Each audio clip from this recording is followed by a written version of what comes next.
So the next thing I really like about the Night Lords is that they're kind of religiously diverse. Now, I don't mean in the ways like how the Alpha Legion is, where one Alpha Legionary could be completely atheist towards Chaos Gods and another one can be talking about how Tzeentch is in control of everything.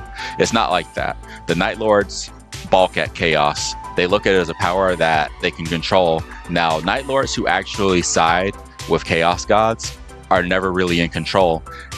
They actually are being taken over by the power, and they like to let themselves think that they are in control. I can think of example of quite a few Night Lords that are following Chaos and they think that they're in control.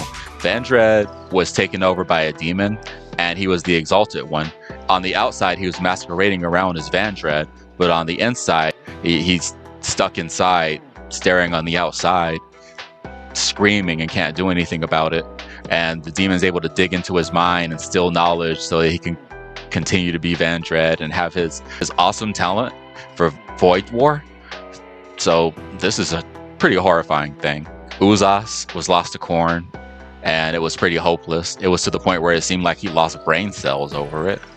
But he was being controlled with illusions of thinking he was going against the enemy, and it'd just be, slaves and other Night Lords. So that was pretty awful. My boy Sirion.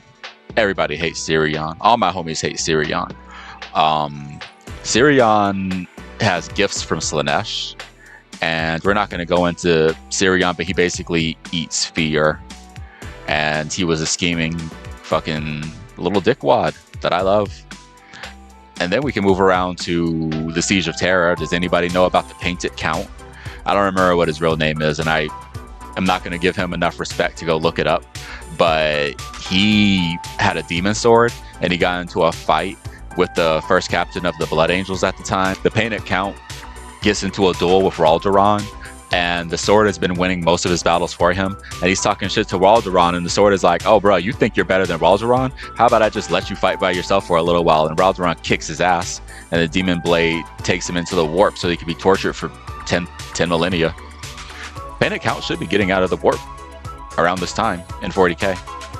I don't expect it, but it's a possibility.